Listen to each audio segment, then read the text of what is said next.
Ini orasi yang membara tapi tidak dilandasi dengan ilmu yang sesuai dengan faktanya. Pengibaran bendera merah putih oleh Habib Ali Kuitang, ini namanya Sidogiri, kena doktrinnya Mbak Alawi.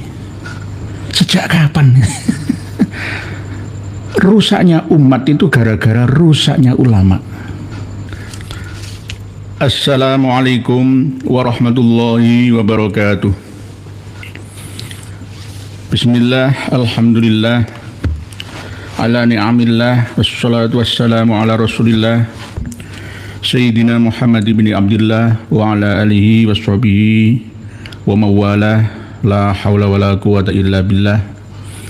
Qala Allah Ta'ala fi kitabil karim, a'udzu billahi minasy syaithanir rajim, bismillahirrahmanirrahim. Qul hal yastawil ladzina ya'lamuna wal ladzina la ya'lamun. Wa qala Rasulullah sallallahu alaihi wasallam, man salaka tariqan yaltamisu fihi ilman sahhalallahu lahu bihi tariqan ilal jannah, atau kama qala. Para pemirsa dan pendengar semua dimanapun berada, semoga senantiasa bertambah kualitas hormon kebahagiaannya. Damai selalu diberikan, ketenangan, keberkahan, keselamatan, kelimpahan, kesehatan, serta panjang umurnya, sehat lahir batinnya, bahagia yang sejati di dunia sampai di akhiratnya. Pada kesempatan malam hari ini bertepatan dengan Hari Santri Nasional, di mana banyak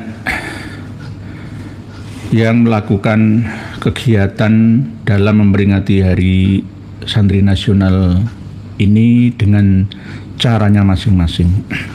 Yang di pesantren, yang di institusi, yang di organisasi, ya, mengadakan acara sendiri-sendiri.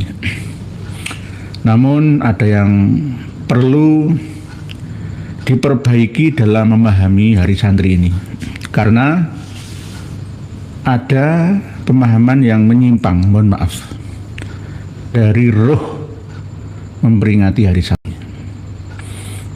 Contoh yang terjadi di Sidogiri, mohon maaf, saya mohon dimaafkan. Pondok pesantren Sidogiri mengadakan upacara, dihadiri oleh santri-santrinya.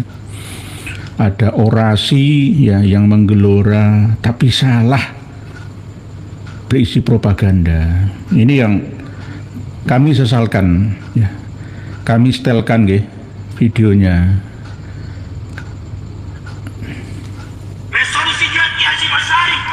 Mengumpulkan ribuan santri dan para ulama. Kita tahu Kiai Abdul Janan, Kiai kita, syahid dalam peperangan. Syahid dalam peperangan Kiai Abdul Janan. Karena apa? Karena cinta terhadap negara. Pertama, pengibaran bendera Habib Ali Kuitang tidak untuk dipuja.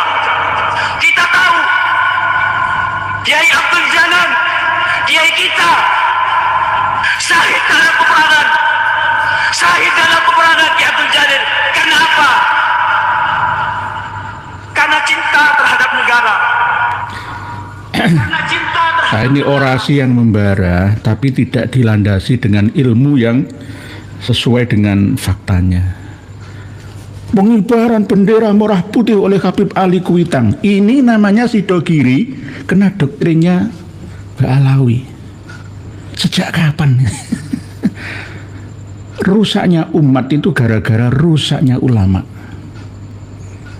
Kalau ulamanya sudah rusak bukan berarti rusak perilakunya, rusak pemikirannya. Akan merusak banyak orang, anak didiknya, jamaahnya, pengikutnya, pengagumnya. Mohon maaf, ini harus diingatkan. Jadi kami tidak hanya mengingatkan Lirboyo, Sidogiri, tapi juga pondok-pondok pesantren lainnya. Siapa yang mengingatkan ulama-ulama sekelas para pengasuh, muassis, ya, orang-orang hebat di pesantren-pesantren itu, kalau tidak orang yang jelek seperti saya ini, orang yang bodoh seperti saya ini, orang-orang alim sana nggak ada yang berani mengingatkan. Justru yang bodoh kayak saya ini yang berani mengingatkan gitu loh. Itu siapa? Belum presiden saja tunduk kok. bupati, gubernur aja tunduk. Lalu itu siapa yang mengingatkan? Jadi yang mengingatkan adalah orang-orang bodoh seperti saya ini. Jadi rusaknya ulama itu akibat ya yang ditimbulkannya itu sangat luas dan panjang. Sama dengan doktrin yang membahayakan keutuhan bangsa dan negara. Memperingati Hari Santri itu harus ingat dulu asbabul wurudnya. Jangan langsung mencolot ke tanggal 22 Oktober 1945 dengan resolusi jihadnya Hadratus Syah itu. Jangan itu dulu. Proses negara mengakui bahwa tanggal 22 Oktober ini sebagai Hari Santri. Itu prosesnya seperti apa? Saya tadi berbicara dengan Kiai Haji Thorik bin Ziyad ya, dari Pondok Pesantren Babu Salam Malang, Jawa Timur. Ternyata beliau yang menginisiasi ya pada tahun 2009, proses sampai tahun 2014, kontrak politik dengan partai pemenang ya, sekaligus yang jadi presiden nantinya. Siapa? Pak Jokowi. Di Pondok Pesantren Babu Salam Malang itu ada kontrak politik di sana. Nanti kalau memang menang ya akan memberi kue, yakni Hari Santri Nasional itu. Walaupun tidak libur ya nasional, tapi tetap ada ya catatan di kalender itu bahwa 22 Oktober itu adalah Hari Santri Nasional. Kiai Thorik bin Ziyad ya. Beliau dulunya adalah mukibin. Dulu itu mukibin. Setelah mendengar paparan dari habaib-habaib bahwa 70 orang alim, 70 kiai yang alim sekalipun akan tetap kalah dibanding dengan satu habib yang bodoh sekalipun.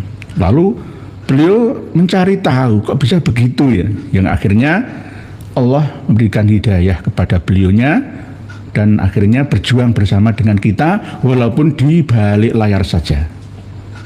Kiai Thorik bin Ziyad. Nah, namanya sama seperti seorang pahlawan. Seorang pahlawan penakluk Andalusia atau Spanyol.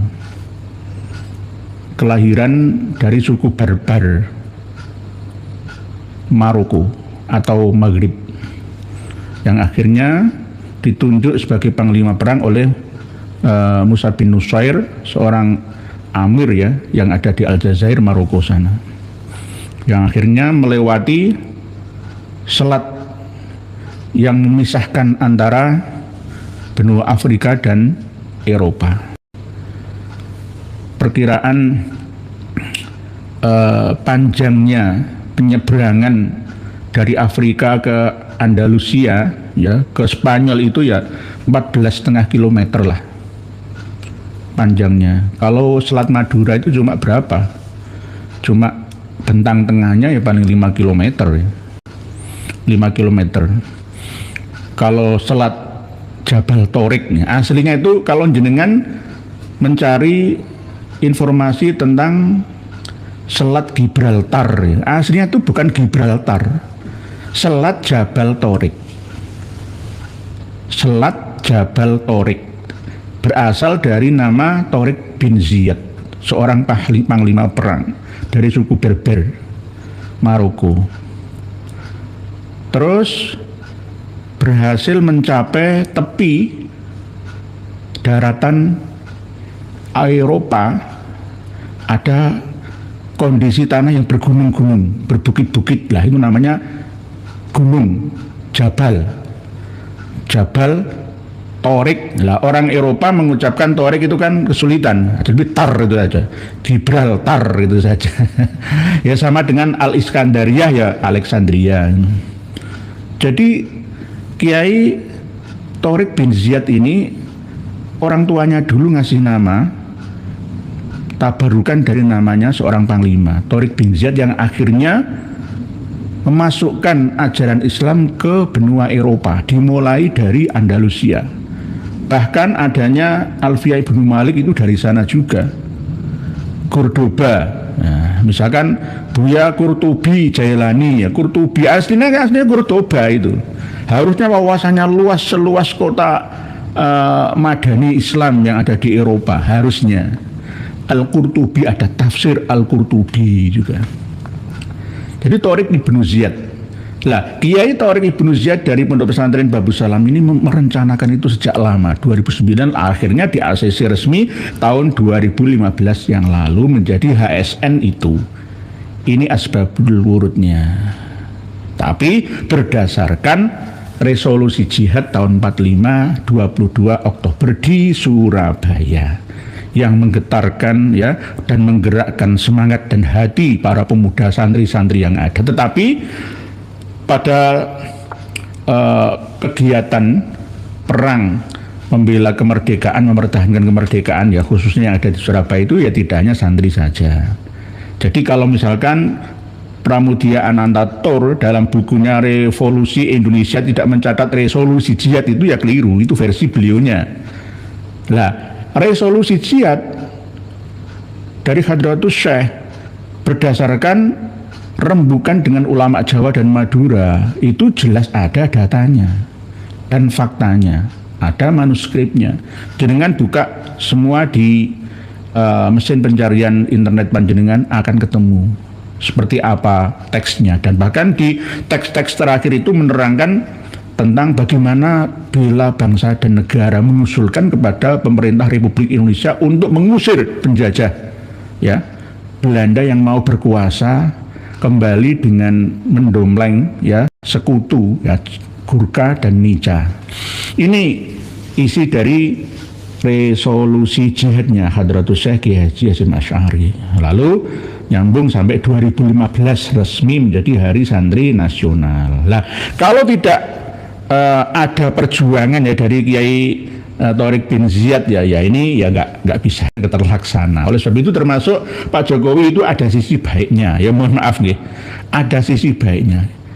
Pada masa Pak Jokowi menjadi presiden kan siapa yang berani membubarkan FPI? Melalui Pak Mahfud MD ya. Tapi kalau nggak disetujui oleh beliaunya ya nggak bisa. Jadi ada sisi baiknya, ya ada sisi kekurangannya. Semua presiden kita itu ya sama, sama-sama manusia gitu. Nggih. Pak Kokong Taufik Jakarta hadir nih, Pak Sumar Blora, Pak Hudori, Salaman Magelang, derek ngaos Pak Yai Nurehya nggih, monggo Pak Hudori dari Salaman nggih, dari daerah Salaman dekat dengan Mbah Mangli sana nggih. Pak Lence Bunti Assalamualaikum. Semuanya nggih, Waalaikumsalam. Pak Dudun Sahidan sebenarnya hadir ikut menyimak nggih, monggo matur nuwun sama-sama.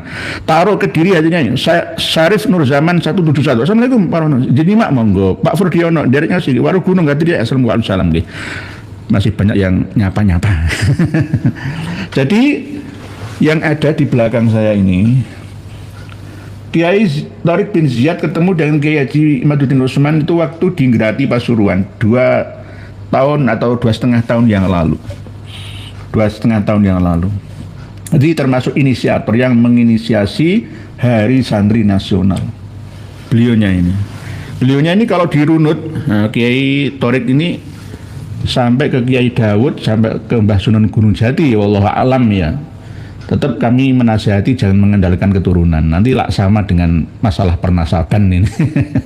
Jadi tetap sesuai dengan perjuangan. Tetap semangat Pondok Pesantren Babus Salam Malang. Atas jasa beliau akhirnya di ACC. Kok tidak di pondok pesantren sebesar Sidogiri, Lirboyo, Peloso ketika kontrak politik tersebut? Ya wallahu a'lam, dilalah. Biiznillah seperti itu kejadiannya 2014 yang lalu. Lah akhirnya para santri ini mendapatkan angin segar. Cuma ketika memperingati Hari Santri, para santri-santri sendiri ini ya kurang ngerti misi dan visi seorang santri itu seperti apa. Ya mohon maaf. Pak JJ Garok, Pak Kiai, saya heran banget kok para kiai yang jadi kipin gak sakit hati sewaktu Habib Ba'alawi bilang satu Habib lebih bodoh, lebih mulia dari 70 kiai pribumi. Saya aja orang bodoh gak terima. Pak JJ Garok ini justru jenengan bukan orang bodoh, orang yang ngerti Ada orang yang pinter tapi tidak ngerti. Dan jenengan itu bukan bodoh, tapi orang yang ngerti. Justru kadang-kadang orang yang terlihat pinter, banyak gelarnya di depan dan belakangnya, kadang-kadang ditambah KH, belum tentu ngerti. Inilah yang namanya hikmah dan hidayah. Hikmah dan hidayah itu pilihan Allah yang maha rahmah. Tidak semua orang dikasih. Nggih, Pak Juru Kunci Mbak Oco, assalamualaikum, semoga sehat selalu dengan Allah. Nggih, Pak Juru Kunci Mbak Oko dari Buaan Bayi Pajung, Manggalan Madura. Pak Rio Rianto, luar biasa memang Habib ini bisa ketipu kiai-kiai ini, bisa menipu. Oleh sebab itu nggak jaminan yang kelihatan seorang ulama yang terkenal sekalipun surah wal istifadhah ya, laris manis di lapangan, terus kualitas kecintaannya terhadap bangsa dan negara dan bahkan agamanya itu sempurna, mumpuni ya, sesuai dengan harapan kita, belum tentu. Oleh sebab itu banyak yang menghubungi kami, bingung mau memondokkan putra-putrinya setelah lulus SD, SMP-nya kemana. Karena apa? Banyak pondok-pondok pesantren yang sudah kiainya jadi mukibin atau dikuasai oleh Habib sendiri. Ya, ini kan berbahaya. Doktrin ini sampai Sidogiri seperti ini tadi loh ya. Percaya bahwa yang mengibarkan bendera merah putih adalah Habib Ali Kuitang. Orang ngerti sejarah yang mbok yang menengahi. Ini kan bisa meracuni alam bawah sadar, pemikiran, keyakinan santri-santri. Katanya hari santri. Santri itu artinya adalah dalam hubungan bernegara itu san itu insan ya. Tri itu yang taat terhadap negara Republik Indonesia. Gitulah, ini kata dari Kiai Thareq bin Ziyad. Tadi saya omong-omongan seperti itu. Jadi santri itu insan yang taat pada Republik Indonesia, yang mencintai bangsanya. Jadi kalau ada santri menyanyi lagu ya tarim, mau berarti orang santri. Gagal dari santri ini, memperingati hari santri pun gak sah. Nggak santri wong mencintai negara orang lain kok, daerahnya orang lain kok kena propaganda ya bahwa tarim itu jannah al-ghana. Ya tarim wa ahlaha, ya ainat wa ahlaha. Nah, itu kan santri. Santri itu adalah orang yang belajar ilmu dari ilahi, berasal dari bahasa Kawi, bukan bangsa Sangsengkerta. Ini yang perlu diluruskan dan dipahami bersama, bahwa bahasa Sangsengkerta itu berasal dari bahasa Kawi kuno, Nuswantara. Bahasa Sangsengkerta yang menjadi bahasanya kitabnya agama Hindu dan Buddha itu bukan berasal dari India.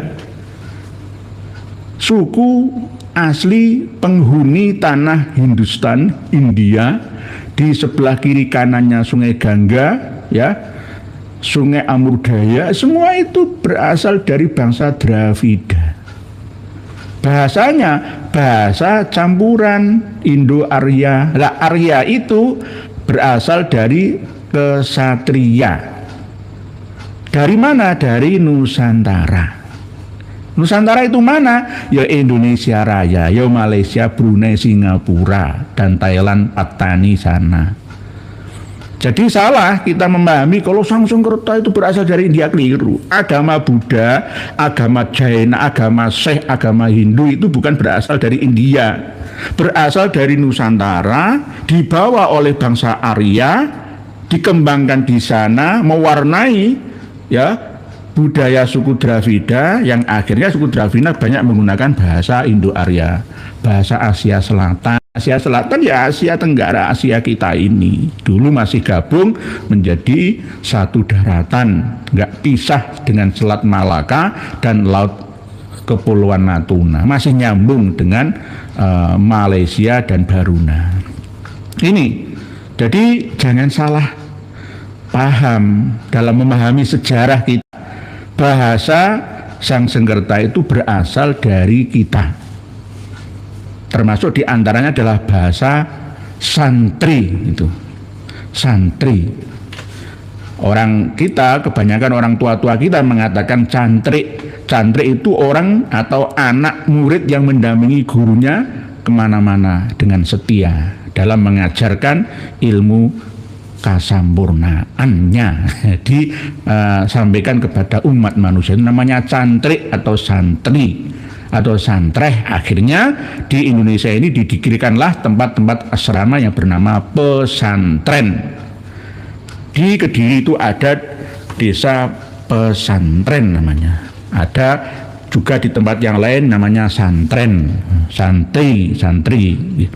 Jadi begitu.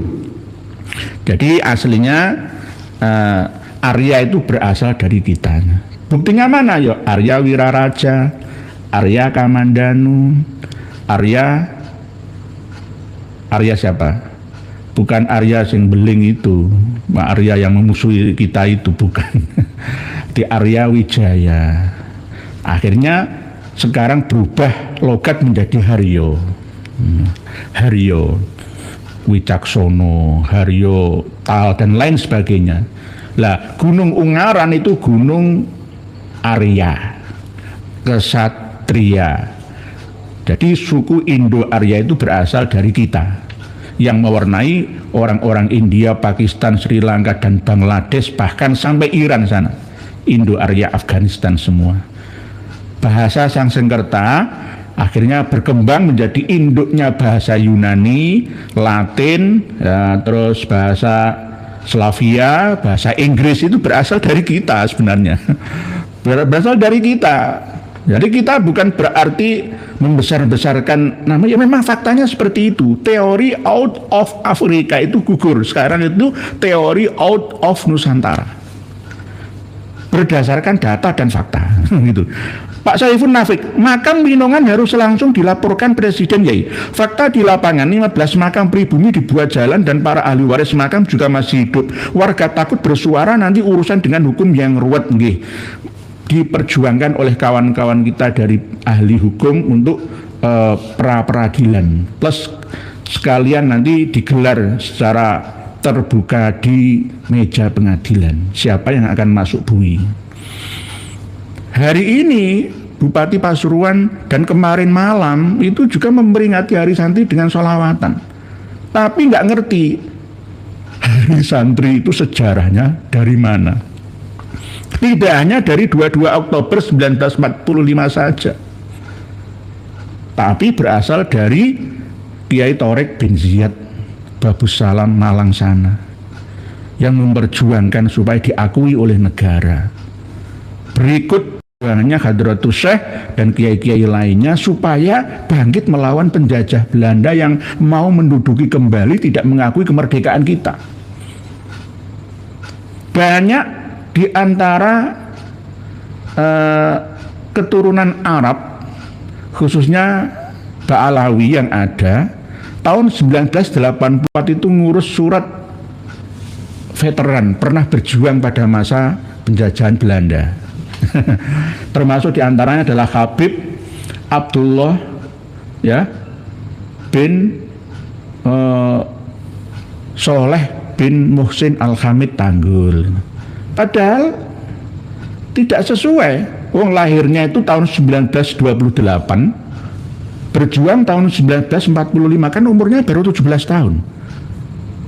Itu paling sebagai tim hure saja paling. Wah, ada berjuangnya paling yo melu-melu ndi sing penak yang menguntungkan ya berada di situ. Karena apa? Dalam sejarah kapiten-kapiten Arab dan kapiten-kapiten China itu berpihak kepada Belanda. Enggak ada yang berpihak, ada tapi sedikit sekali. Sedikit saja. Nggih, Pak Safiun Nafik, Pak Bergsgeven, Kiai mau tanya, apakah ada nakobah yang membatalkan nasabah Alawi? Banyak. Nakobah mana? Kalau Nakobatul Ashraf Al-Hashimiyin yang asli baik di Yaman misalkan, di Irak misalkan, di Turki ya. Yang asli loh, yang asli ya, enggak saingan loh ya, enggak sempalan loh ya. Enggak ada yang mengisbat asli, itu enggak ada. Karena apa? Nakobah-nakobah baru anggotanya itu juga tidak terlalu ketat dalam menverifikasi nasab seseorang. Pokoknya suruh wal istifadah itu saja. Ya sama seperti yang kami terangkan pengarang kitab Al-Usul, ya, Sayyid Anas Al-Qutbi, ya. Di situ tertulis resmi mengisbat Ba'alawi. Ketika kami mintai klarifikasi, saya tanya langsung kepada KRT Fakih Wiradiningrat yang langsung datang ke Madinah, ternyata yo ngeles gara-gara kena protes dari kita. Dasarmu dari mana kok bisa mengisbat Ba'alawi? Ya jari ini terkenal, ya gitu saja. Terus sebab itu kalau ada yang bertanya narkoba mana yang batalkan, ya semuanya narkoba yang asli. Kalau yang abal-abal itu ya banyak. Di Mesir itu kan ya pecah juga, ya sama seperti Sidogiri, sama seperti Lirboyo, itu kan ya pecah-pecah juga, beda pendapatnya juga. Lah intinya kembali kepada cara menetapkan nasab. Di antaranya kita kembali kepada Kafi Al-Muntakhab fi ilmin nasab, Muqaddimat fi ilmil ansab, bahwa surah wal istifadhah itu tidak bisa dijadikan sebagai dasar satu-satunya. Karena apa? Catatan, ya, yang menyambung mulai dari primer sampai sekundernya itu harus bisa dibuktikan dengan data yang ada. Yakni khattun nasabah, ada catatan ahli nasab. Ahli nasab jangan ahli nasab yang sekarang saja, tapi ahli nasab sejak masa hidupnya atau paling enggak sekundernya yang mendekatinya. Terputus 600 sampai 700 tahun itu jangka waktu yang lama. Kan sudah sering saya sampaikan bahwa nasab Ba'alawi itu riwayah silsilahnya itu muttoribah, nggak bisa dijadikan sebagai pegangan. Gampang kan sudah saya kasih clue.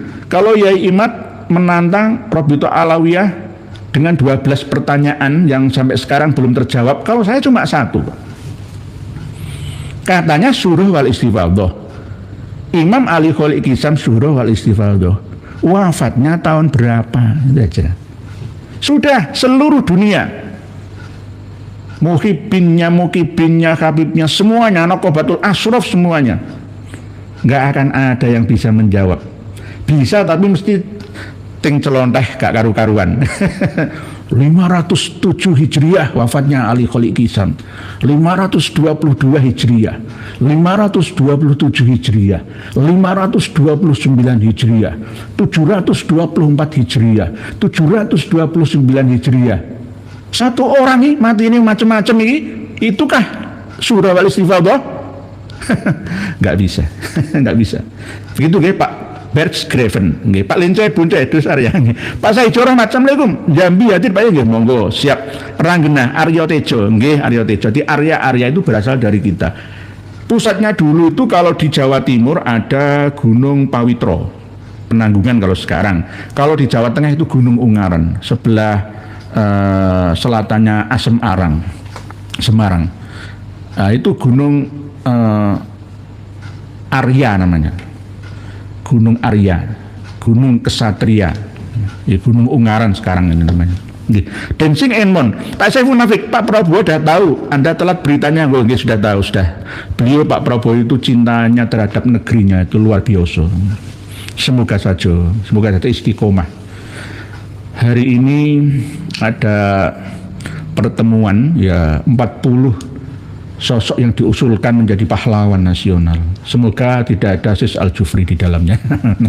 Kalau sampai nih, ini ultimatum buat Menteri Kebudayaan nih, Kang Mas Fadlizon atau Fadlizon, jangan sampai diusulkan ke Presiden karena ini hak prerogatif Presiden.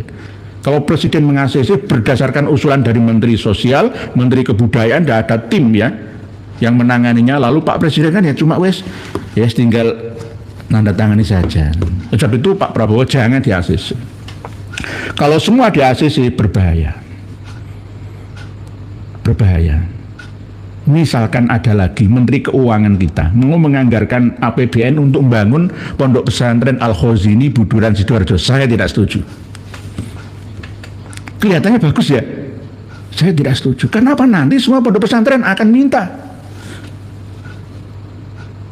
Pikirkan rakyat secara keseluruhannya, gitu loh. Pondok pesantren Al-Khazini sudah kaya, sudah banyak yang nyumbang, ya, baik dari lingkup, ya, wilayah dan ummah semua. Nggak perlu didanai oleh APBN. APBN itu pikirkan nasib rakyat, bagaimana rakyat bisa pekerjaan yang tetap sehingga angka perceraian itu bisa terminimalisir, kriminalitas bisa, ya, dikit demi sedikit dihapuskan, asalkan ada pekerjaan ini, padat karya, nyapu-nyapu jalan, memperbaiki selokan dan lain-lain program pemerintah. Mikir Pondok Pesantren Al-Khazi ini kelihatannya bagus, tapi saya tidak setuju. Ya sama seperti kasusnya ini nanti. Begitu, Pak Abdul Aziz. Alhamdulillah ini Gus, selamat Hari Santri Nasional 22 Oktober 2025, guys. Siap, Pak Abdul Aziz. Hari Santri Nasional ini yang menginisiasikan. Pak Riyadi tulis no kabar makam wali UDGJ Kudus selanjut namun betul. Oh lanjut, lanjut Pak pakai kamsi. Assalamualaikum dari ngaji. Apa yang sambutan menggebu-gebu tadi mungkin adiknya Wafi ya? Wajahnya masa kayak begitu, guys. Dengan simak, dengan cari peringatan Hari Santri Nasional di Ponpes Sidogiri, dengan cari sendiri. Apa nanti perlu tak kasihkan ke link? Apa bisa nanti coba nanti tak rembukan dengan admin, guys. Pak Ahmad Saleh, Indramayu ada Arya Wiralodra, guys. Banyak Arya. Suku Indo-Arya, campuran Indo-Cina, Indo-Nusantara itu berasal dari Nusantara semua. Candi-candi yang ada di Kamboja, Vietnam itu ya berasal dari bangsa Indo-Arya. Indo-Arya yang asli Nusantara. Jadi agama Buddha itu agama yang dikembangkan, ya, oleh Sang Siddhartha Buddha Gautama berdasarkan agama Brahma, bukan Hindu. Hindu itu karena berasal dari daerah Hindustan, Hindi akhirnya jadi Hindu. Jadi Kaharingan itu bukan agama Hindu. Kaharingan di Kutai, di kawan-kawan Dayak itu bukan agama Hindu. Tapi gara-gara pada masa Orde Baru itu disuruh milih, ada cuma 5 agama, ya Hindu aja itu yang identik. Jadi asal usulnya agama Bali pun itu bukan agama Hindu. Hindu Bali itu nggak ada. Itu asli agama Nusantara. Agama Nusantara asli, menyatu dengan alam. Ya, sudah ada konsep-konsep yang ilmiah, ya, dalam bahasan, ya, keyakinan, karena manusia sudah lama ada berkali-kali kiamat kubro juga di Nusantara kita ini. Gitu. Jadi begitu, Pak Abdul Aziz. Berikutnya Pak Karanganyar, oke. Pak Kiai, apakah pesantren beneran ninggalin gamelan dan beralih ke rebana? Nah ini jawabannya ya cukup susah ini. Susahnya di mana? Kalau bisa pesantren itu ya al-muhafadzah alal qadimis sholeh, nguri-nguri budaya, ya, kenalkan ini budaya asli Nusantara, ini ada gamelannya, ya. Terus tidak hanya mengadopsi wal akhdhu bil jadidil aslah saja, tapi dua-duanya diterapkan di dalamnya. Karena apa? Sebenarnya orang Arab yang asli sendiri itu tidak ada yang namanya rebana, itu nggak ada. Seperti yang ada sekarang ini loh, ya. Ini kan hasil daripada kreasi ulama-ulama Nusantara, ya, Al-Banjari. Ya. Coba jenengan lihat di Tarim Yaman sana, lebih canggihan di sini. Uang sekarang itu rebana dikoplo juga dengan dangdut, dicampur sari juga bisa kok.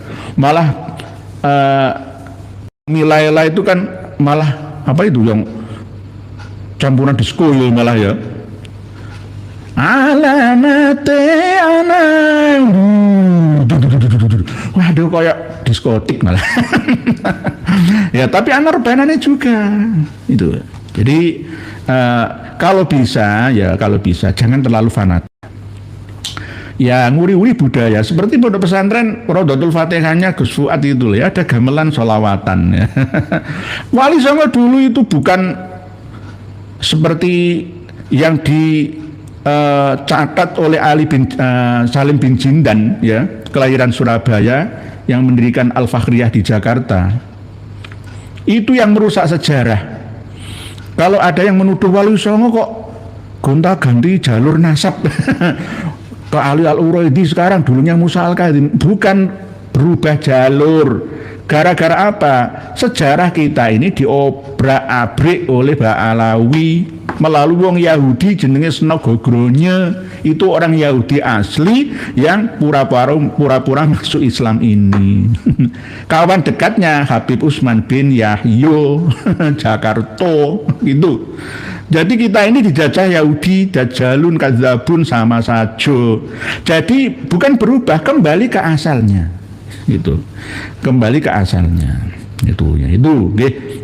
Pak Samsul Arifin, tolong Pak Yai dari santri ini gelorakan kepada kiai yang tidak terbuka ainul basirohnya, yang tidak mengerti sejarah negerinya nggih. Oleh sebab itu rusaknya ulama itu justru akibat ya yang ditimbulkannya itu lebih berat daripada rusaknya umat secara individu saja. Berbahaya memang, ini merubah sejarah semua. Termasuk tadi yang saya setelkan ke panjenengan peringatan Hari Santri Nasional di Sidogiri. 6.000 tahun yang lalu itu bendera merah putih itu sudah berkibar di Nusantara. Majapahit berdiri tahun 1292 Masehi ya. Itu sudah berkibar di Nusantara ya. Malah dikibarkan oleh Habib Ali Al-Habsyi dari Kuitang, Jakarta. Lah.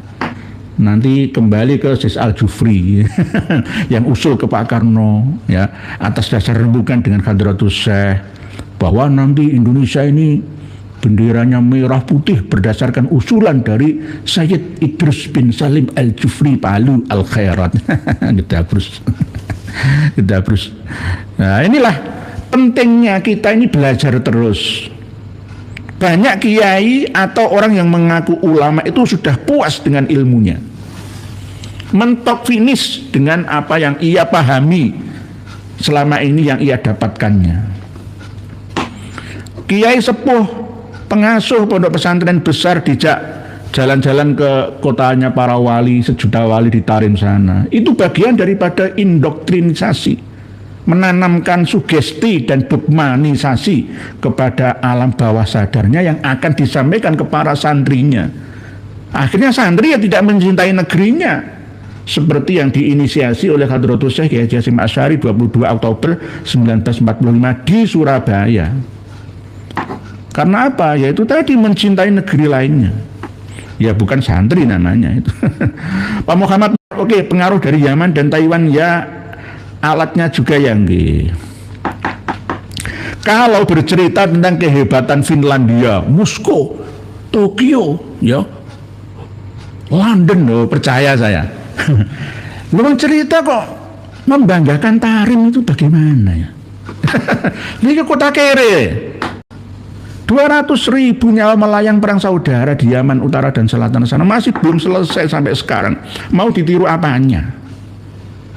Kita ini sudah tercuci otak, disampaikan terus-menerus melalui media.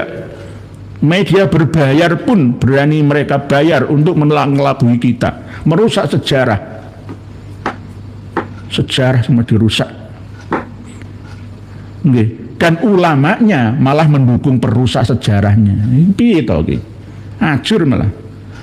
Terus dari itu jangan puas dengan apa yang sudah kita dapatkan selama ini. Kita ini jahil murokab, ya, bodoh numpuk-numpuk, tapi mengaku alim, karena sudah mentok. Oh dulu di pesantren itu nggak ada pelajaran kitab-kitab, misalkan kitab besar seperti kitab At-Tazkirah misalkan. Kitab-kitab nasab nggak ada, kok aneh-aneh saja sekarang ini. Ya memang belum zamannya, sekarang sudah zamannya. Oleh sebab itu ini juga saya sampaikan, ada 2 kitab karya Imam Ghazali, Ayyuhal Walad, dan kitab Tanwirul Qulub. Nanti kami sampaikan di haizin.com. Kitab Tanwirul Qulub saya ini tahun 90-an saya ngaji loh ya. Jadi kalau ada yang nggak yakin loh, sampai kitab saya ini dimakan oleh Ar-Rayyabu nih, Rayyab. Jadi saya sejak kecil itu sebenarnya sudah belajar tasawuf. Ini karya dari Syekh Amin Kurdi Al-Irbili dari Irak ini. Thariqah Naqsabandiyah. Cuma ini sebagai hujjah bagi panjenengan semua untuk berada di tengah.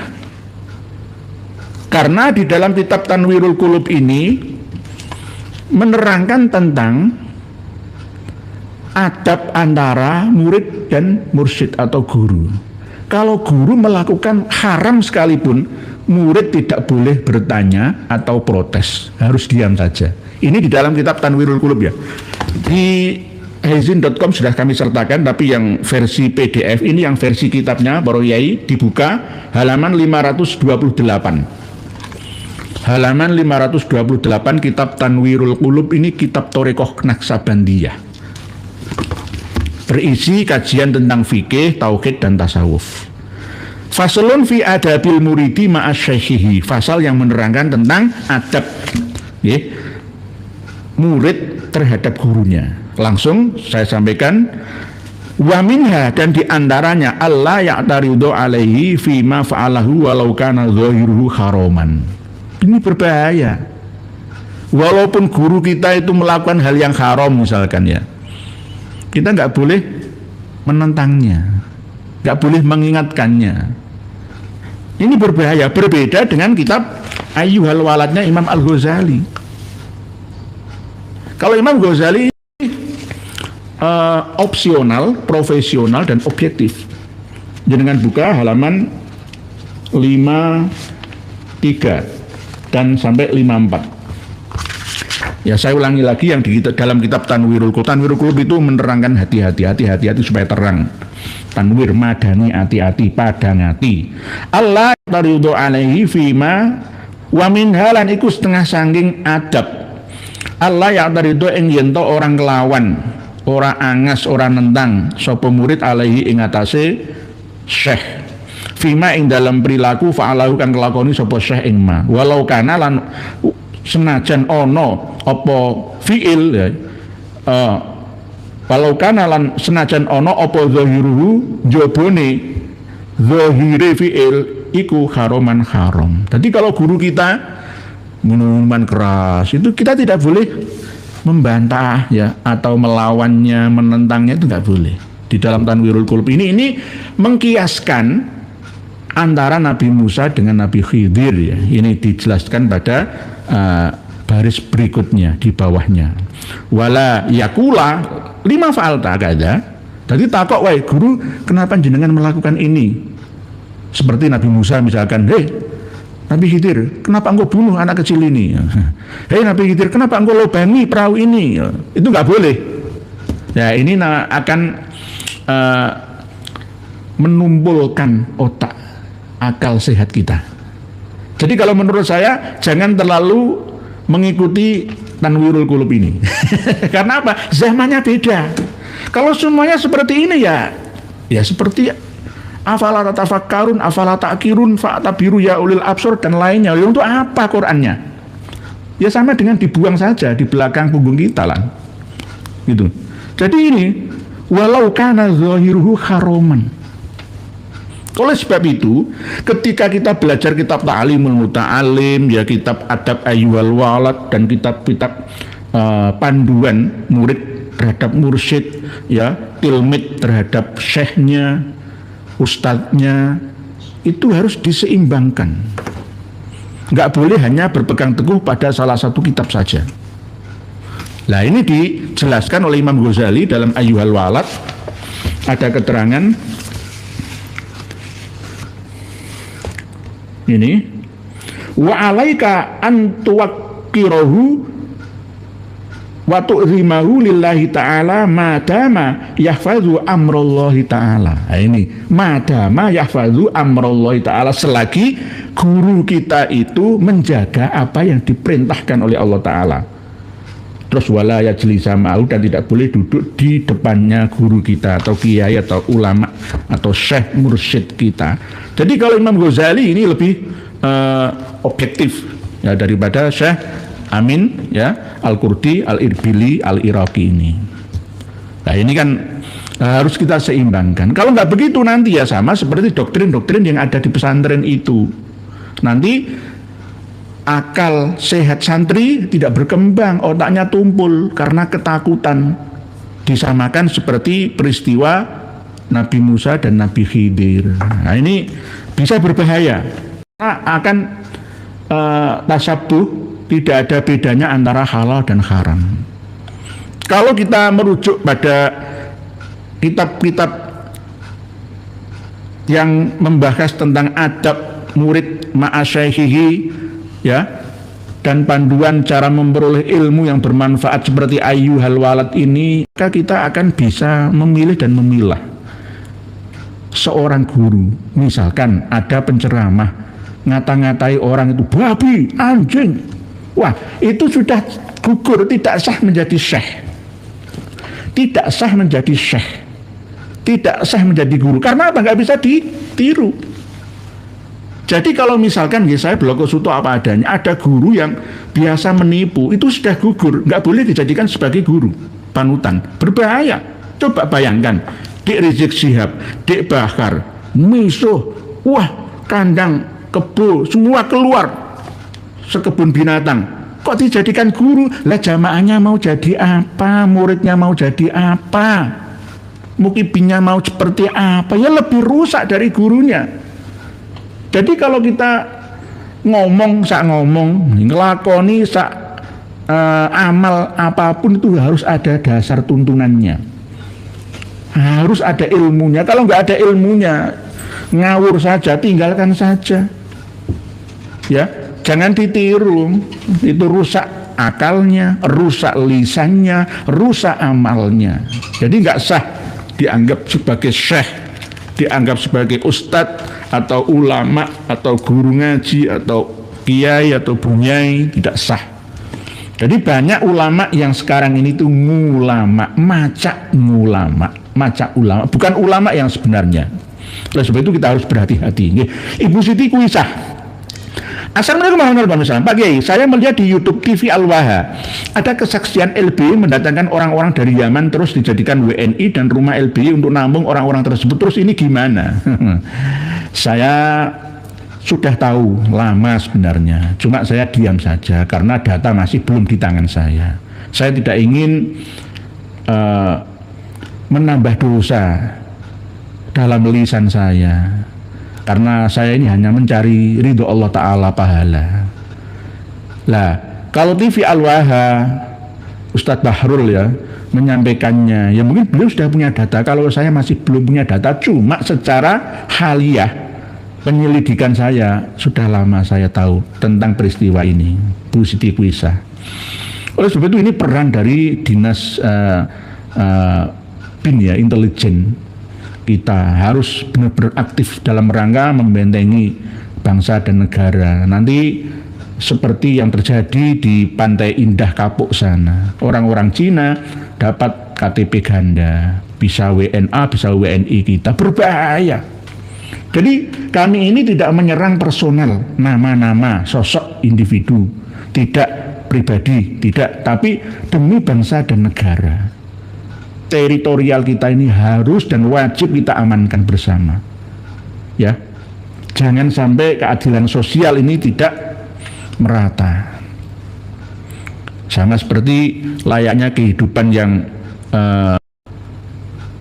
tertentu di satu pulau, ya, seperti Pantai Indah Kapuk, ya, Palm Beach, ya, pulau-pulau reklamasi itu orang dari mana semua? Ini karena kelemahan administrasi dan pengawasan kita, dinas imigrasi juga.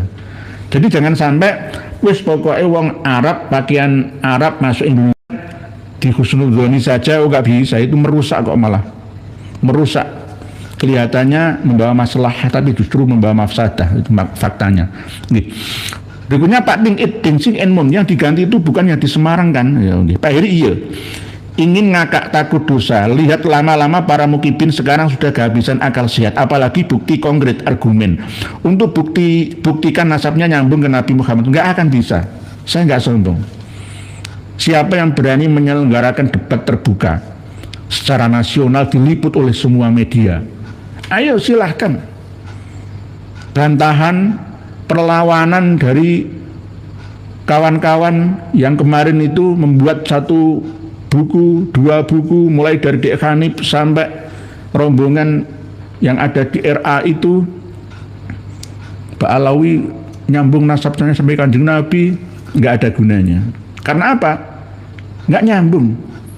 bagi orang yang mengetahui asal-usul data, teks asli dan manuskripnya, bahkan kitabnya. Tapi kalau yang nggak ngerti, iya saja. Bahkan di Banten, Jawa Barat, Jawa Tengah itu masih ada yang ngeyel. Kita ini di framing membenci, tidak percaya duriyah Nabi. Beliau Kiai Thorik bin Ziyad ini dulu ya mukibin sana. Karena kami berhasil menampilkan data. Minta data apa? Kami akan terbuka. Tapi ada beberapa persen yang masih saya simpan untuk senjata terakhir saya. Sebenarnya nggak perlu keluar senjata pamungkas, ya, yang saya keluarkan nantinya, tidak perlu. Cukuplah panjenengan sudah pandai, ya, memilah dan memilihnya. Mana yang benar-benar ilmiah dan mana yang tidaknya. Nggih. Pak Heri nggih. Padeng sing enmon Kiai, Nakobah Ashraf resmi Hasyim Al-Muthalib itu hanya menganut isbat satu pintu jadi nakobah kayak RA, nggak dianggap nggih. RA nggak dianggap. RA kan punya maktab daimi juga. Sejak kapan maktab daimi berhubungan dengan Nakobatul Ashraf Al-Hasyimi? Nggak ada. Nakobatul Ashraf Yordan misalkan, Turki, Suriah misalkan, ya nggak ada. Ada tapi diada-adakannya, ada tapi pecahan. Seperti kemarin misalkan ada yang mengisbat itu, ketika diteliti nggak nyambung, cuma klaim-klaim saja. Sama seperti ketika Mas Umar bin Hafid datang ke Indonesia, keliling Jakarta, mendatangi artis-artis kita, akan dicatat, ya, buku perjalanan Habib Umar bin Hafid ke Indonesia, ya, termasuk nasabnya diisbat oleh Ayu Rosmalina, Ivan Gunawan, diisbat oleh Ruben Onsu, diisbat oleh Deddy Corbuzier. Sebenarnya Deddy Corbuzier itu nggak ngundang kok palingo ya, tapi sengaja Mas Umar bin Hafid dibawa sama Jindan bin Jindan ini ke studionya, close the door-nya itu. Tapi ya anehnya karena sudah kena dogma, sudah tersugesti sebelumnya, ya maka Deddy Corbuzier ini ya saja. Cobalah, saya nggak ngemis untuk diundang Kang Deddy Corbuzier. Coba Kang Deddy undang orang yang tidak, ya, pro dengan habaib yang Anda yakini selama ini. Cobalah. Ya, undang Kiai Imad saja. Ya. Kalau misalnya undang saya terlalu jauh dari Surabaya, ya, akan diterangkan secara ilmiah, narik daki sesuai dengan datanya. Gitu loh, nggih. Mr. DR, bagaimana cara terbaik menyadarkan mukibin, Yai? 1, berdoa. 2, berusaha. 3, ya, sedikit meruqyahnya, ya. Nomor 4, ya, menekan, ya, supaya tidak menular ke lainnya. Nomor 5, serahkan kepada Allah Ta'ala. Jadi begitu tahapannya nih, Pak Mr. DR. Bagaimana cara terbaik menyadarkan mukibin, ya? Gitu. Harus diusaha. Nggak hanya doa saja, ya usaha juga. Kalau hanya doa saja, ya kapan Allah memberi jalan? Innallaha la yughayyiru ma biqaumin hatta yughayyiru ma bi anfusihim. Indonesia tidak akan bisa berubah kalau jenengan dan kita ya, saya juga termasuk di dalamnya, tidak mau berubah, bangkit dari keterpurukan. Sekarang saja sudah terpuruk, sejarah dirubah, pesantren dimasuki, ditelusupi semuanya, ya, makam-makam diinfiltrasi, ya, dirampasi, ya, kiai-kiai ditundukkan. Maka santri-santri ya mengikuti, jamaah kebingungan, ya, ini sudah terbukti. Apalagi nunggu 50 tahun lagi, kayak apa Indonesia ini, mengganggu kestabilan dan keamanan negeri, dalam negeri. Dan yang paling bahaya itu bodoh, ya, cita-cita founding father kita gagal, ya, mencerdaskan kehidupan bangsa. Nggak jadi cerdas, tambah bodoh semua, gara-gara doktrin.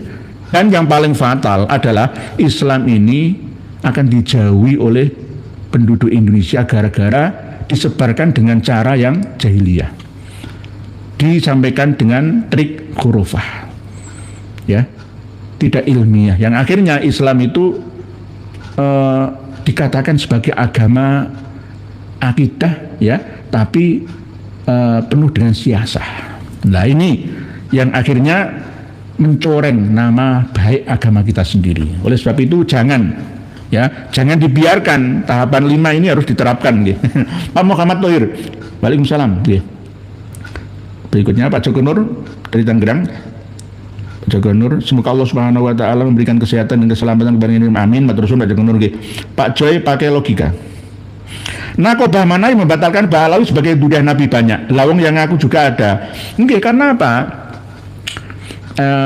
Kitab-kitab nasab yang ada, kitab yang kami punya dari Nakobatul Ashraf Mesir itu, Al-Musajjar Al-Mubassat itu saya punya juga, itu juga ya menulis, ya saya tidak mengatakan mengisbat 100%, hanya berdasarkan suruh wal istifadhah itu. Saking getolnya perjuangan leluhur Ba'alawi supaya terkenal, kemana-mana dimasuki. Dajjal itu nggak iso masuk ke Mekah, nggak iso masuk ke Madinah, sulit untuk menguasai ya wilayah Makkah dan Madinah. Nah di Mesir juga terpecah. Al-Musajjar Al-Mubassat juga mencantumkan, tetapi di situ ada catatan Wakila Ubaidillah, aslinya Abdullah. Tapi setelah kami teliti di dalam kitab Al-Musajjar Al-Mubassat ini, rujukannya adalah ke Ibnu Samurah, terus ya Al-Janadi, Al-Khis Al-Iwaji, Asyirji, ya Abdurrahman bin Ali bin Hasan. Ternyata kami teliti kitab-kitabnya nggak ada. Ya semuanya sering gitu, klaim-klaim, nyantum gitu aja. Sejak dulu sekelas pengarang kitab Tuhfatut Thalib bi Ma'rifati man yantasibu ila Abdillah wa Abi Thalib saja bisa mencantumkan sekelas takliqat, catatan pinggir yang nggak jelas asal usulnya dari mana aja diisbatkan di dalam Tuhfatut Thalib itu. Tapi setelah kami kejar sampai ke manuskripnya nggak cocok, manuskrip dan versi cetaknya nggak sesuai. Nah inilah pentingnya kita memiliki catatan asli, induk naskah asli atau manuskripnya. Karena apa? Salinan kitab-kitab ini bisa ada manipulasi dan susupan di dalamnya. Termasuk diantaranya Ar-Raudhul Jali, nggak ada manuskripnya. Hanya sekedar catatan tulisan tangan saja, tapi diakui itu manuskrip dari karya Sayyid Muhammad Murtado Az-Zabidi. Padahal tidak. Lalu Muhammad Abu Bakar Ba'adzib menuduh Sayyid Murtado Az-Zabidi itu daya ingatnya berkurang gara-gara kena taun yang ada melanda Mesir pada waktu itu sampai wafatnya tahun 1205 meninggal dunia itu. Nah ini menuduh Sayyid Murtado Az-Zabidi itu ingatannya berkurang gara-gara penyakit, sembuh sakit lagi, sembuh sakit lagi, kemungkinan seperti itu. Itu menurut penyalin Ar-Raudhul Jali versi Muhammad Abu Bakar Ba'adzib. Ini kan tuduhan yang kecil lah kalau menurut saya. Bahkan ketika pengarang kitab Tahdzibul Ansab Al-Ubaidili, kemungkinan Abdullah ini anaknya Imam Ahmad, tapi tidak tercatat di dalam kitab Tahdzibul Ansab. Tapi di dalam kitab lainnya Al-Ubaidili itu memiliki 10.000 lembar kitab.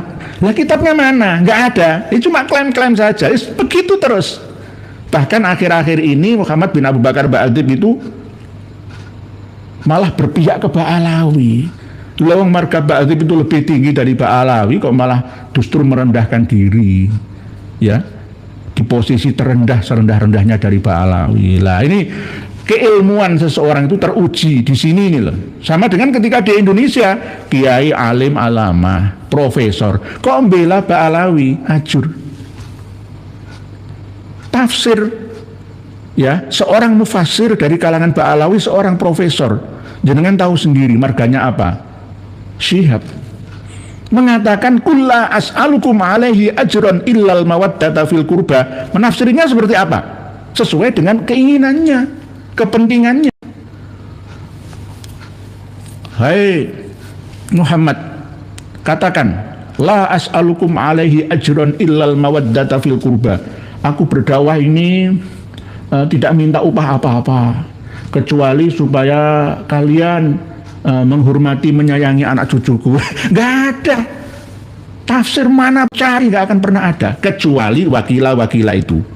Banyak yang pro dan kontra membahas tentang surat Asy-Syura ayat 42 ini. Ayat 32 atau 42 ya, surat Asy-Syura. Sebentar, saya bukakan daripada nanti kecelik. Qul la as'alukum alaihi ajran illal mawaddata fil qurba. Surat Asy-Syura. Oh, namanya bukan Asy-Syu'ara ya, Asy-Syura. Jadi kalau mau memahami ayat yang lengkap itu jangan dipisah sendirikan antar satu kalimat dengan kalimat yang lainnya. Nanti akan menghilangkan maksud dan tujuan dari ayat tersebut. Jadi nanti yang dibahas itu dipotong kurbannya saja. Qul la as'alukum alaihi ajran illal mawaddata fil qurba. Sing dibahas kurbane tok. Ya gak ketemu. Kalau kurba sendiri ya bisa alul bait juga bisa, tergantung. Tapi kan harusnya bahas secara utuh ayat dalam surat Syura tersebut. Tidak boleh dipotong-potong. Kalau dipotong-potong, tujuan dari ayat tersebut ini saya analogikan ya dengan surat Yasin itu. Qalu inna tatayyarna bikum la illam tantahu lanarjumannakum wa la yamassannakum minna azabun alim. Kebanyakan kita akan memahami azabun alim, siksaan yang pedih itu di neraka, kan begitu nggih? Tapi ini bukan neraka. Itu bahasanya seperti itu. Jadi ketika utusan dari Nabi Isa berdakwah ya, itu ditolak ya oleh orang-orang yang didakwai. Wah, aku ini kena tulah gara-gara kamu qalu inna tatayyarna bikum. Nah, kamu gak mareni, kamu gak berhenti berdakwah di sini seperti ini, maka lanarjumannakum, tak balangi, tak lempari sampean. Gitu loh. Wala yamassannakum, dan akan kami siksa dengan siksaan yang pedih. Bukan siksaan Allah Ta'ala.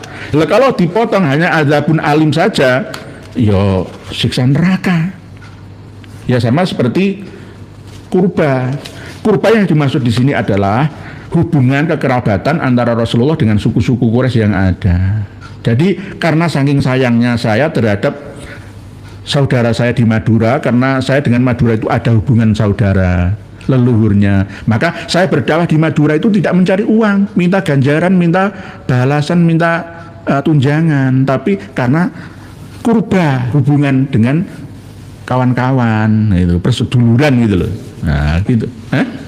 Ya kekerabatan. Nanti jangan ahlul bait. Lah ini sekelas Prof loh ya, mufasir loh ya, pengarang kitab tafsir ya, Al-Misbah ya, yang ngisi Metro TV ya setiap habis subuhnya ya. Jadi tidak jaminan. Saya mendengar sendiri dan melihatnya sendiri juga. Jawabannya seperti apa? Jadi qul la as'alukum alaihi ajran illal mawaddata fil qurba itu. Mohon maaf ini kok belum ketemu. Sambil membaca tulisan panjenengan. Pak Joy pakai narkoba mana? Lawang yang ngaku-ngaku juga nggak ada. Di mana yang membatalkan? Nggih. Jadi kalau ada yang mengisbat itu ya itu tadi cuma cantum candol klaim gitu aja nih. Hanya sekedar gitu. Karena apa? Wong Arab Saudi sendiri itu takut dengan Indonesia. Dikira Indonesia itu bela Ba'alawi, ternyata tidak. Gitu loh. Khawatir nanti kalau Saudi Arabia ikut-ikutan urusan internal kita, nanti jamaah haji nggak laku di sana. Nanti kita ikut membenci Saudi, akhirnya dipropaganda Wahabi juga. Ini kan bahaya itu. Jadi begitu sejarahnya seperti itu. Tadi kan admin surat Syura. Nggih, ayat 42 atau 43 itu yang qul la as'alukum alaihi ajran illal mawaddata fil qurba. Masuk Quran hilang. Jadi begitu nggih. Pak Tingit, Pak Muhammad Tauhid bisa jadi yai nggih, bisa juga. Pak DJ Garok, saya yakin kaum Ba'alawi bukan duriyah Kanjeng Nabi Muhammad SAW. Mereka menolak tes DNA. Dua, dari akhlaknya jauh dari ajaran Kanjeng Nabi. Nggih, nggak perlu tes DNA pun itu sudah jelas kok. sesuai dengan sumpah leluhurnya bahwa mubahalah saya. Kalau memang kami ya bukan keturunan Nabi, maka akan banyak di antara kami yang menjadi pembunuh, yang menjadi kafir, yang menjadi pezina. Ya ternyata buktinya, buktinya sudah jelas di depan mata. Mau cari yang seperti apa lagi? Ya, bukti nyata itu. Ini Quran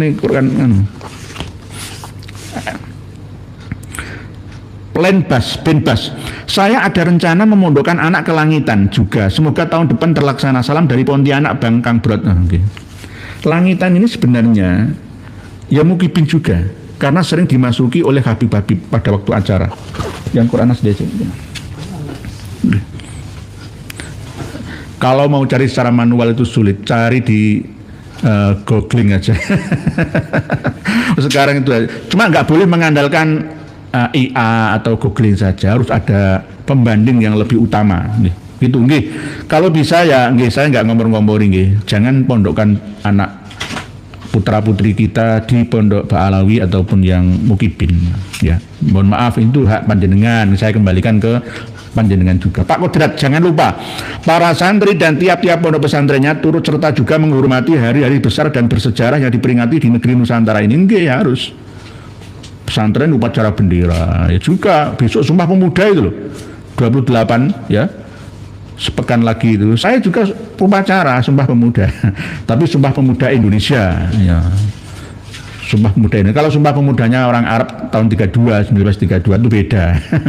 Beda, itu yang menginisiasi ya dari marga Baswedan. Nah, okay. Pak Samsul Arifin, tolong Pak Yai, videonya Faisal Assegaf yang menghina NU dan Kiai Haji Hasyim Asy'ari tolong ditayangkan berkali-kali supaya kiai-kiai pesantren itu mengerti. Nggih. Sampun kami sertakan, jenengan juga bisa mencari sendiri videonya. Nggih. Itu kebangetan sebenarnya Pak Samsul Arifin. Pengurus teras Nahdlatul Ulama itu enggak ada yang ya membela marwah organisasinya. Hadratus Syekh dihina-hina gara-gara ya tuduhan seperti dalam data revolusi Indonesia yang ditulis oleh Pramudia, seorang anggota PKI, tapi bukan PKI tentara, tapi PKI di Lekra, lembaga kebudayaan atau kesenian rakyat itu, sastrawan juga, gitu. Menolak adanya resolusi jihad 22 Oktober 1945. Pak Bugir Bugianto, gak ada yang gua tukun sudri, ini tulisannya. Maaf, dia pakai logika. Saya akan membacakan tulisan ini sebentar lagi ya. Saya bacakan tulisan panjenengan. Pak Indra Wijaya Kusuma, ajukan RUU rancangan undang-undang tes DNA biar enggak sembarang orang mengaku-ngaku cucu Nabi Muhammad SAW tapi kelakuannya seperti Dajjal. Tes DNA biar menjaga marwah kesucian Rasulullah SAW. Nggih, Pak Indra Wijaya Kusuma. Jadi kita ini bukan iri, dengki atau apa, bukan, kita ini menjaga betul nama besar agama dan Nabi kita. Allah saja mereka hina kok. Tafsir Al-Quran mereka ya simpangkan ke dalam kepentingannya mereka kok. Hadis Kanjeng Nabi ya dimaknai beda dan bahkan nggak terima dengan hadis yang ada, nambah lagi ya hadis ciptaan barunya melalui mimpi. Nah ini berbahaya, sangat-sangat berbahaya. Kalau nggak ada yang membela, meluruskan ya seperti apa di agama dan bangsa ini. Karena kepedulian para penyelenggara negara itu ya menurut saya kurang. Bakor Pakem itu nggak diaktifkan maksimal. Jadi berbahaya, sangat-sangat berbahaya. Ini dari Romo Yai. Assalamualaikum Al-Mukarram bagi Nuria. Seorang ulama dan kiai saat menyampaikan kebenaran sesuai ilmu yang dipahami wajib tegas dan jelas atau idhar. Tidak boleh berdiri di dua kaki alias abu-abu atau mukhtalifun. Itu ada komentar dari Wijaya Kusuma. Benar sekali. Nggih, siap Pak Wijaya Kusuma, nanti tak baca. Nggih, memang menyampaikan sesuatu itu harus mantep madep berdasarkan data. Saya menyampaikan yakin, misalkan tentang Hasan Abdallal misalkan, padahal tulisannya Al-Allal, ini karena yang mengatakan Al-Allal itu terkena propaganda kitab Al-Mashra'ur Rawi versi cetakan kedua. Saya menemukan al-alal itu tidak hanya di Asy-Syajarah Az-Zakiyah. Lah, kalau hanya membaca Al-Masra' saja versi cetakannya yang kedua, apalagi ketika membaca Al-Arba'unnya Syekh Yasin Al-Fadani, aslinya Al-Khalal jadi Al-Alal, ya jadi Al-Alal semua. Padahal sebenarnya itu adalah Ad-Dallal. Cetakan pertama Al-Masra' Ad-Dallal, manuskripnya Al-Masra' Ad-Dallal. Ayo, mana lagi? Syamsul Dhohirah versi cetakan dan manuskripnya Ad-Dallal. Bahkan Alwi bin Thohir Al-Haddad saya catat 35 kali menulis Ad-Dallal dalam Uqudul Almasnya. Al-Majdi yang paling tua sendiri menyebutkan Hasan bin Muhammad Ad-Dallal. Tapi ada orang dari Jepara mengatakan Al-Alal, Malihuliya, ya seperti orang Jakarta sana. Nggih. Ya, ini namanya propaganda. Sebenarnya Imam Ali Kholiq Qasam itu ya salah sebenarnya. Kalau menurut saya, karena apa? Berdasarkan catatan mereka sendiri. Imam Ali Kholiq Qasam bikasril qaf.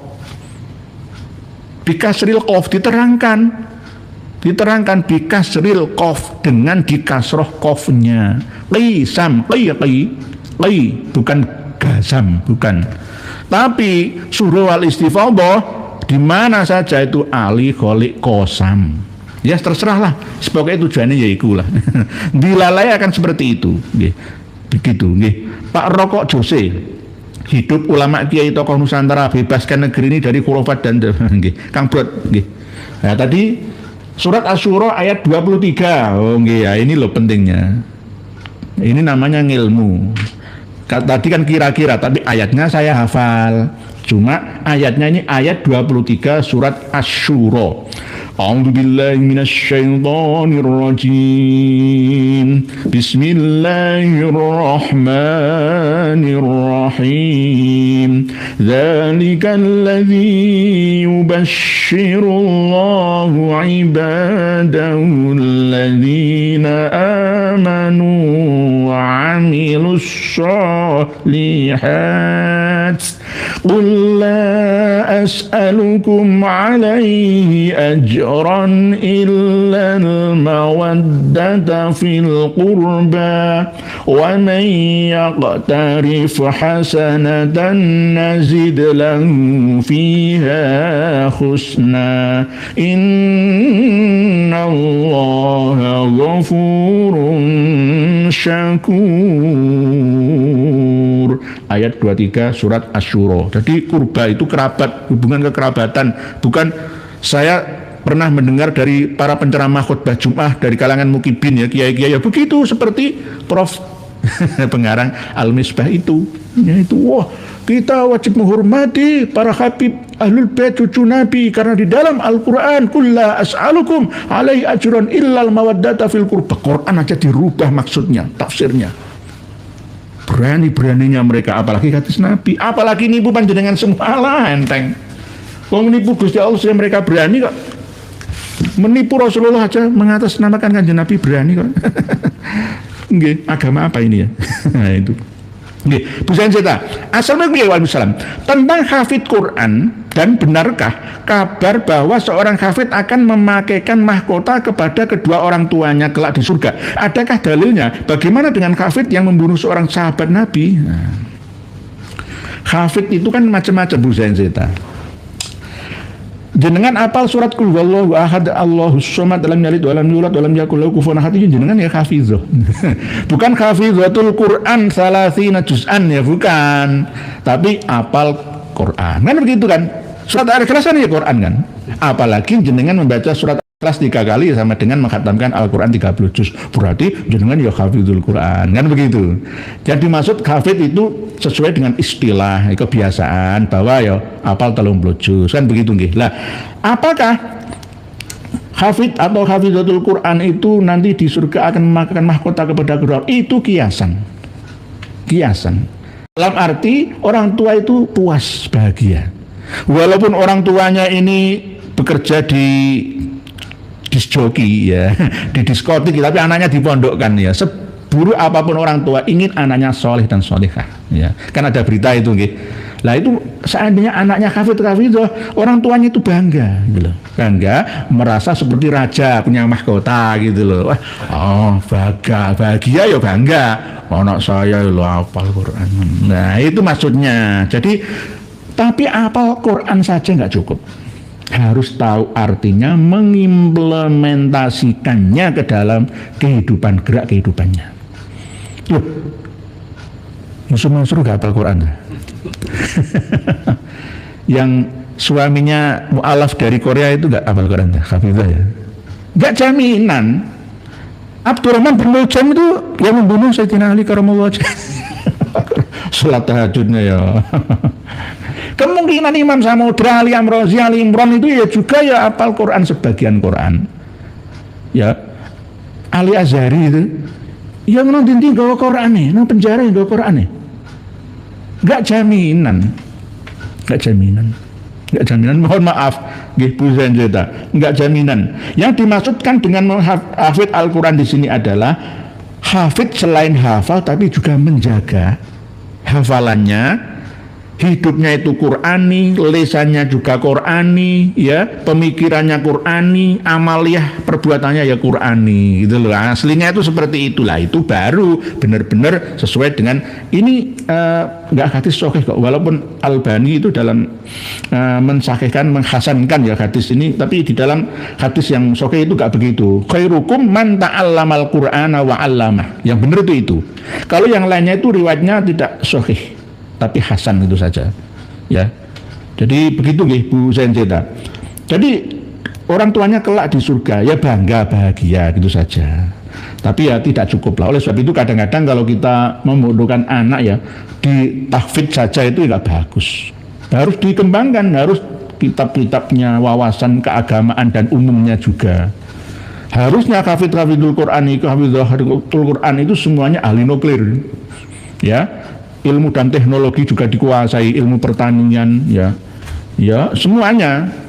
Lah hafid dan hafidhah tapi masih percaya dengan Bapak Alawi cucu Nabi, ya berarti orang berguna. Nggak maksudnya kulla as'alukum alaihi ajran illal mawaddata fil qurba, itu ya nggak berguna juga. Lawang apal Quran tapi dikatakan kurbannya ini cucu Nabi, Pak Alawi ngono percaya, lah berarti nggak berguna juga. Pak Indra Wijaya Kusuma, mana? Nah, jangan sampai hari santri diklaim oleh Pak Alawi. Ingat, Pak Alawi itu hanya memuriahkan saja, bahasa kasarnya hanya numpang. Tapi lama-lama Pak Ranggena, lama-lama diklaim juga. Lalu sebab itu ini penting. Kiai Torik bin Ziyad ya harus menggema. Sebenarnya beliau kapan-kapan akan bertemu dengan kita. Tadi saya ngomong dengan beliaunya. Pak Bungas mana-mana, Pak Kiai. Kalau seseorang mengaku ya qadha bertemu Nabi, bagaimana hukumnya secara akidah? Apakah zindik? Kalau mengaku di hadapan orang umum, jamaah awam, masyarakat awam, maka zindik. Apalagi dituliskan di dalam kitab, dibukukan, dipelajari oleh generasi secara terus-menerus keseluruhan, ya maka zindik. Ini perilaku para sufi itu. Sufi-sufi itu kalau nggak ada yang menasihati, nggak terkendali. Ya sama seperti misalkan ketika kita memahami kitab Tanwirul Qulub dengan kitab Ayyuhal Walad. Kalau saya ambil jalan tengahnya. Kalau kita full mentaati Tanwirul Qulub, salah. Karena apa? Sudah tidak ada nabi, la nabi abadah, wala rasul abadah. Jangan samakan dengan Nabi Musa dengan Nabi Khidir. Kalau guru kita salah melakukan haram, ya kita jangan mengikuti. Ya harus menentang dalam hati. Man ra'a minkum mungkaron falyughayyiru bi yadihi fa illam yastati fa bi lisanihi fa illam yastati fa bi qalbihi. Walaupun guru kita sendiri. Gitu. Cuma tidak memperlihatkan pertentangannya itu secara secara adawah atau permusuhan. Nanti Ayyuhal Walad Imam Ghazali lebih kredibel, ya. Ya sebenarnya tergantung ya letak dalil di mana kita menerapkannya. Pak Pengas Permana. Jadi jangan berbicara yang tidak pada objek kelasnya.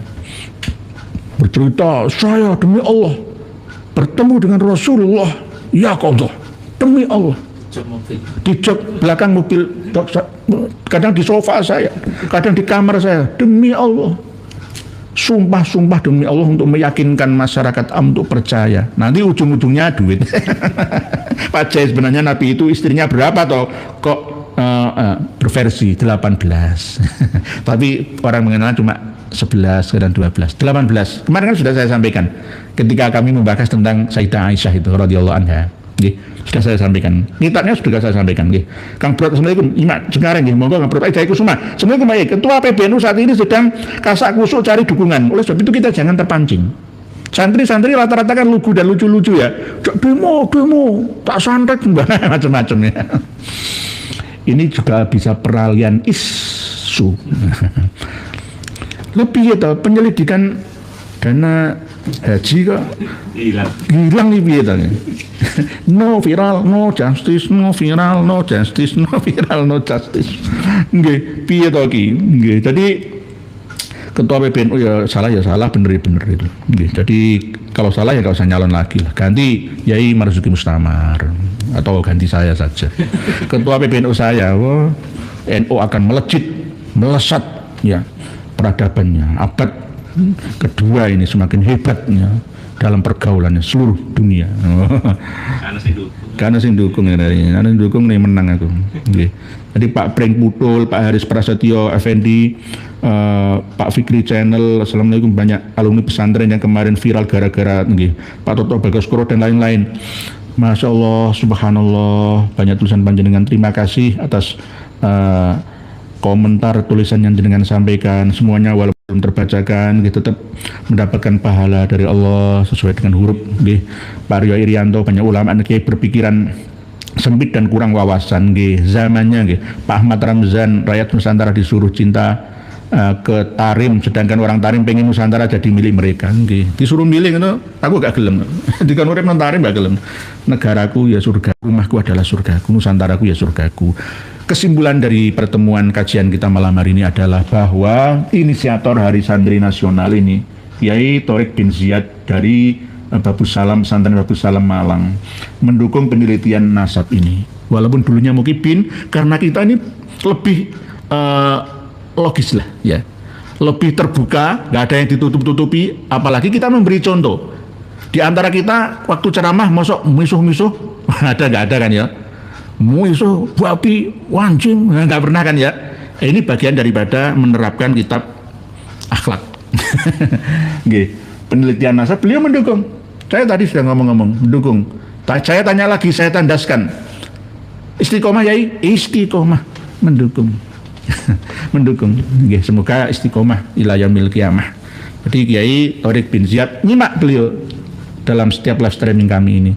Jadi insya Allah semuanya pesan dari guru saya juga, kalau kita menyampaikan kebenaran, bayi data itu harus mantep ngasih lagi ing pikar, nggak boleh gampang ragu-ragu. Jadi jangan sampai was-was gitu. Karena apa? Datanya ada, bisa dipertanggungjawabkan. Jika ada yang bertanya, kenapa Anda membatalkan nasabah alawi? Karena ada datanya. Bertanggung jawab dunia akhirat, siap. Dunia akhirat alam barzah pun siap bertanggung jawab. Kalau tidak ya bisa diikuti kan, berarti ragu atau gamang. Demikian yang dapat kami sampaikan, semoga ada kemanfaatan dan kemaslahatan buat panjenengan. Jika ada masukan, kami tetap akan menerima ya dengan penuh kesan ya, sekaligus pesan bersama terhadap diri saya dan panjenengan. Mari kita tetap bergandengan tangan ya, sebagai santri selamanya. Santri, santri, santreh sama saja. Jangan sampai kita tercerai-berai ya. Harus benar-benar tahu asal usul dari HSN itu. Ya, siapa inisiatornya ini. Ya, terus tujuannya apa? Jangan sampai diklaim oleh orang yang ingin sesuai dengan kepentingannya. Santri, santriyah ya itu polos semua. Ketika dimasuki informasi yang kotor, otomatis akan menerima begitu saja tanpa menyeleksinya. Yang menyeleksi siapa? Ya kita-kita yang sudah remaja dan tua seperti saya diantaranya. Mari kita kembali kepada kitab Tanwirul Qulub dan Ayyuhal Walad ya. tadi saya sampaikan dan akan kami sertakan di link di bawah video kita. Demikian, wallahu alam, wassalamualaikum warahmatullahi wabarakatuh.